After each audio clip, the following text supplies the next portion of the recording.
તમે તુરિયાનું શાક તો ખાધું છે, પણ આવી રીતે બનાવીને કોઈ દે નહીં ખાધું હોય.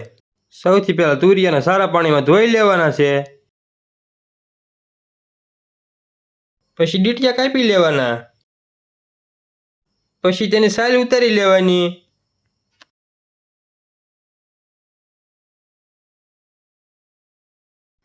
સાલ ઉતરી જાય પછી તેને મીડિયમ સાઈઝના ટુકડા કરી લેવાના.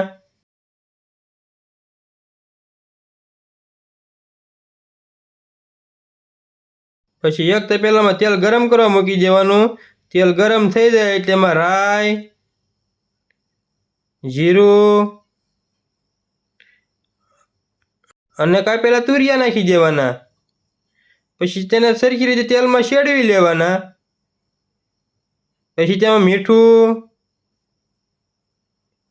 હળદર, તીખું મરચું અને કાશ્મીરી મરચું નાખી દેવાનું. પછી તેને સરખી રીતે મિક્સ કરી દેવાનું.